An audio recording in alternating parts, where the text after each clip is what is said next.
Friends, मैं Akshay Kumar Singh Indian home solution के educational section में आपका हार्दिक अभिनंदन करता हूं। इसके पहले वाले वीडियो में हमने ये देखा था कि नंबर सिस्टम क्या होता है, डिजिट और नंबर में क्या डिफरेंस है। उसके बाद हमने देखा था रूट संख्याएं यानी प्राइम नंबर कैसे क्या होता है और कैसे इसको फाइंड करते हैं।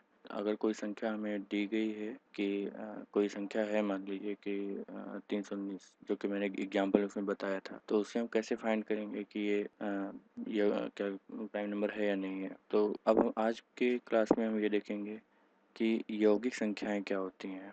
यौगिक संख्याएं, जिसको हम कंपोजिट नंबर बोलते हैं। तो यौगिक संख्याएं वे संख्याएं होती हैं या कह सकते हैं कि वे काउंटिंग नंबर जो प्राइम नंबर नहीं होते, वो कंपोजिट नंबर होते हैं या यौगिक संख्या होते हैं। तो जैसे कि हमारे जो प्राइम नंबर हैं कौन कौन से थे, 1 2 3, ठीक है।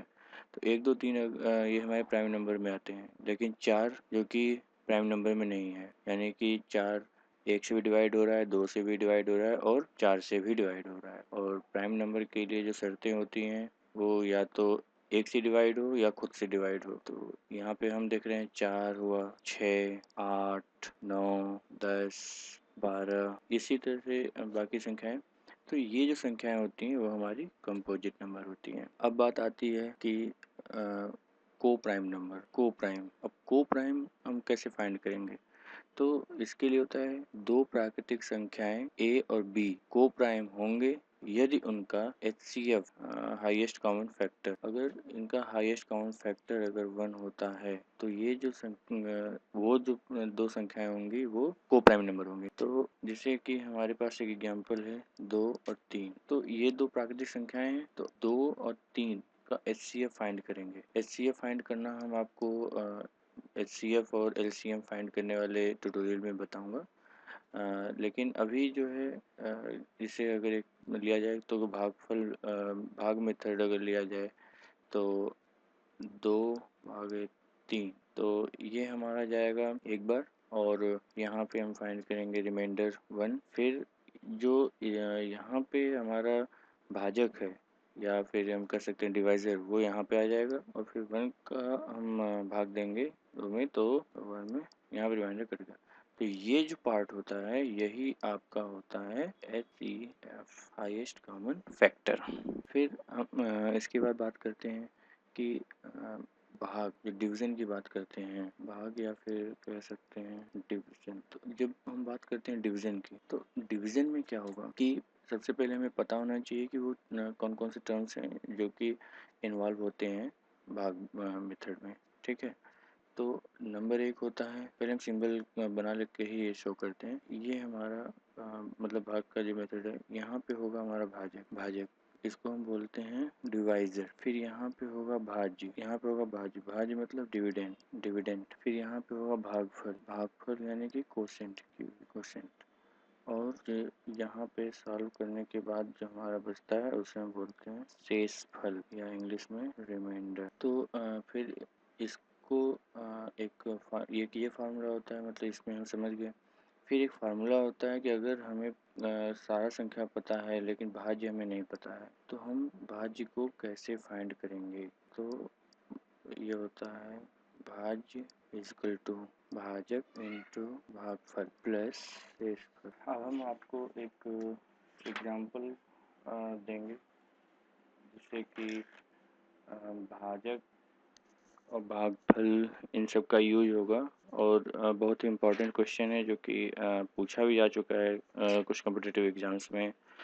तो उसे हम देखते हैं अभी। यहाँ एक क्वेश्चन है कि एक संख्या को 13 से भाग करने पर 1 शेष बचता है तथा भागफल को 5 से भाग देने पर 3 शेष बचता है। यदि संख्या को 65 से भाग दें तो शेषफल क्या होगा। तो इस क्वेश्चन में सबसे पहले कि एक संख्या को 13 से भाग देने करने पर 1 शेष बचता है, तो इसको हम देखेंगे कि वो संख्या, मान लीजिए हम माना संख्या जो है वो हमारा x है। तो जो अगर संख्या हमारा मतलब ये क्या हो गया कि अगर हम यहाँ देखें तो ये चीज़ हमको पता हो गई, ये हमारा दिया गया। हम भाग किससे कर रहे हैं, 13 से। फिर हमारा कोई मतलब भागफल भी आएगा और कुछ रिमाइंडर भी बचेगा। तो जो रिमाइंडर है वो हमारा दिया गया है कि 1 आ रहा है। तो अगर हम इस संख्या को फाइंड करना चाहें तो ये x हमने माना है और बाकी जो है हमारे पास भाजक है, भागफल है और शेषफल है। तो इस लिहाज से x इजिकल टू भाज्य, क्योंकि हमारे पास एक पिछले मैंने आपको दिखाया था कि एक फार्मूला होता है कि भाज्य इजिकल टू भाजक गुणे भागफल प्लस शेषफल। तो भाजक भाज्य यानी x इजिकल टू भाजक यानी कि 13 इंटू भागफल y प्लस रिमाइंडर 1। रिमाइंडर मतलब कि शेषफल। ये हमारा फार्मूला हो गया। अगर ये इसका मतलब हुआ कि x equal to 13y plus 1। ठीक, अब हम उसके आगे बढ़ते हैं। तब भागफल को 5 से भाग देने पर, यानी जो भागफल आया है यानी कि y की बात कर रहे हैं, y को अगर 5 से भाग देने पर तो जो क्या हो रहा है, 5 से भाग देने पर 3 शेष बच रहा है, 3 शेष बच रहा है, लेकिन इसमें फिर से भागफल नहीं बताया तो हम इसको मान लेते हैं z। तो अब हम निकालेंगे y का, अगर फार्मूला निकालें तो क्या हो जाएगा, y का फार्मूला हो जाएगा कि 5y is equal to 5 into z plus 3। तो हम यहाँ पे रख सकते हैं इसको, x is equal to 13 5z plus 3 और ये प्लस 1 आपको है। यदि हाँ इसको फिर आगे अगर हम सॉल्व करेंगे तो x इजिकल टू इस 13 को इस ब्रैकेट के अंदर लाएंगे तो फिर हो जाएगा 65z प्लस 39 और प्लस 1 हमारा बचा ही है, तो ये हो जाएगा 65z प्लस 14। फिर क्वेश्चन कह रहा है कि यदि संख्या को 65 से भाग दें तो शेषफल क्या होगा। तो अब संख्या हमारा पता है कि x है, x को तो अगर इस पूरे जो हमारे पास आया है हम क्या करेंगे कि इस वाले फॉर्म में कन्वर्ट करेंगे। तो हो जाएगा ये 65 डिवाइडेड बाई x और यहाँ पे भागफल जो आया होगा वो होगा z और जो रिमाइंडर होगा वो 40। तो क्वेश्चन जो कह रहा है कि यदि संख्या को 65 से भाग दें तो शेषफल क्या होगा। इसका मतलब जो 65 है अगर हम x में भाग देते हैं तो हमारा रिमाइंडर कितना बचेगा, 40। तो यही हो गया अभिष्ट उत्तर। तो ये एक अब हम देखेंगे कि टेस्ट ऑफ डिविजिबिलिटी, यानी कि मतलब कोई संख्या दी गई है तो वो किन किन संख्याओं से कटेगी। ठीक है, तो टेस्ट ऑफ डिविजिबिलिटी, 2 से विभाजित होने का शर्त। तो 2 से विभाजित होने का शर्त, तो अगर कोई भी संख्या दी गई है हमारे पास, उसके एंड में 0 हो या उसके एंड में 2 हो तो वो संख्या 2 से विभाज्य होगी। जैसे एग्जाम्पल ले लेते हैं 366, ये जो होगा तो ये क्या हो जाएगा, ये भी 2 से डिवाइड हो जाएगा।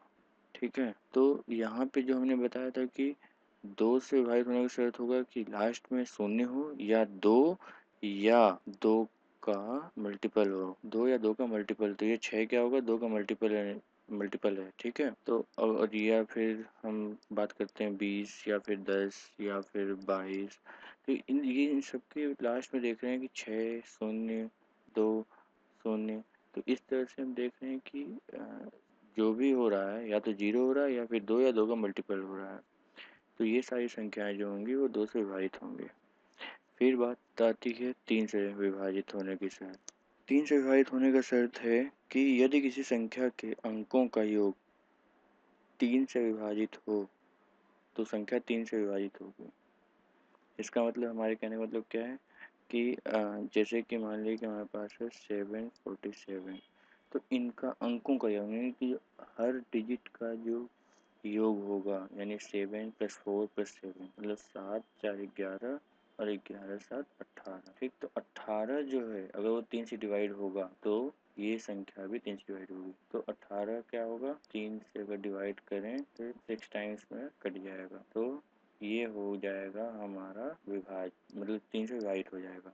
तो अगर ये विभाजित हो रहा है तो इसका मतलब ये संख्या जो होगी वो भी हमारी 3 से विभाजित होगी। फिर बात आता है कि 4 से विभाजित होने का शर्त। इसमें कहता है कि यदि किसी संख्या के अंतिम 2 अंक 0 0 हो या 4 से विभाजित हो या फिर 4 से विभाज्य हो तो वह संख्या जो होगा वो 4 से विभाजित हो जाएगी। इसका मतलब क्या हुआ कि अगर कोई भी संख्या, जैसे मान लिया अभी हमने लिया है कि 747 है, अगर लेकिन इसी में 2 शून्य अगर हम बढ़ा देते हैं तो ये क्या होगा, 2 शून्य हो, शर्त को फॉलो कर रहा है, तो ये 4 से डिवाइड हो जाएगा। दूसरा कि लास्ट के 2 अंक जैसे कुछ भी हम दें, लास्ट में अगर 12 है तो ये अगर ये जो 2 अंक हैं ये अगर 4 से डिवाइड करने पर पूरा का पूरा डिवाइड हो जाते हैं, मतलब कट जाते हैं या विभाज्य हो जाते हैं, विभाजित हो जाते हैं, तो फिर हम इसे क्या कहेंगे कि ये पूरी संख्या जो होगी वो 4 से डिवाइड होगी। जैसे मान लीजिए 1 5 7 1 2 है, तो अब यहाँ इसको देखने लास्ट में 2 अंक कौन कौन से हैं, 1 2 यानी 12। तो 4 का 3 टाइम्स अगर हम करते हैं तो ये क्या हो जाएगा, विभाजित हो जा रहा है। तो इस प्रकार से हम कर सकते हैं कि ये जो संख्या होगी वो 4 से विभाजित होगी। 5 से अविभाजित होने की शर्त देखेंगे। 5 से विभाजित होने का शर्त यह है कि यदि किसी संख्या के इकाई का अंक 0 हो या 5 हो तो वह संख्या 5 से विभाजित होगी। यानी कि अगर एग्जाम्पल ले लें 930, ये इसमें 0 है, 335 इसमें 5 है, तो ये जो दोनों संख्याएं हैं वो दोनों 5 से विभाजित हो जाएंगे। 6 से विभाजित होने की शर्त इसमें क्या होगा, 6 से विभाजित होने की शर्त, तो इसमें क्या होगा, यदि किसी संख्या के अंकों का योग 3 से विभाजित हो तो वह संख्या 6 से विभाजित होगी। 3 से विभाजित होने का शर्त क्या था कि अगर कोई भी संख्या है जो कि उनका योग, उनके अंकों का योग करते हैं तो हमें अगर वो अंकों का योग 3 से विभाजित हो जाता है तो वह 3 से विभाजित माना जाएगा, वो पूरी संख्या 3 से विभाजित मानी जाएगी।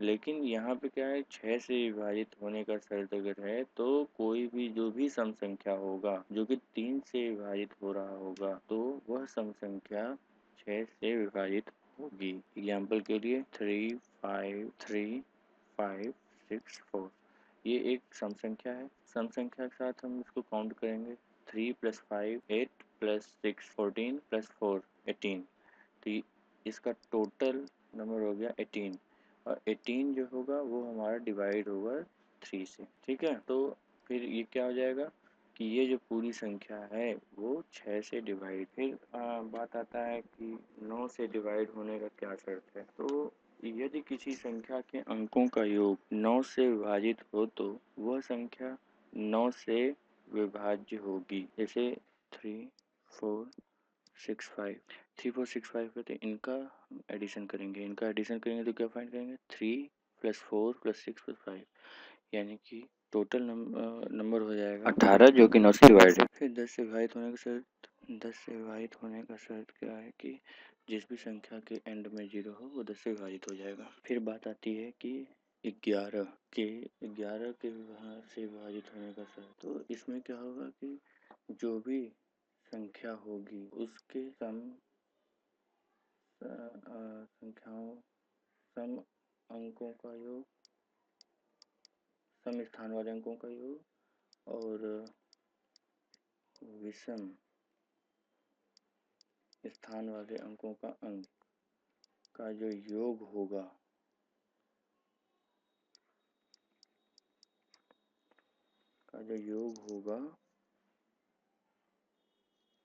उनका अंतर, यानी सम के अंकों का और विषम के अंकों का जो अंतर होगा वही अंतर होगा अगर वो 0 हो या 11 हो, यानी 11 हो, तो वो संख्या 11 से विभाज्य होगी। थैंक्स फॉर वॉचिंग एंड मेरे चैनल को सब्सक्राइब करना मत भूलिएगा।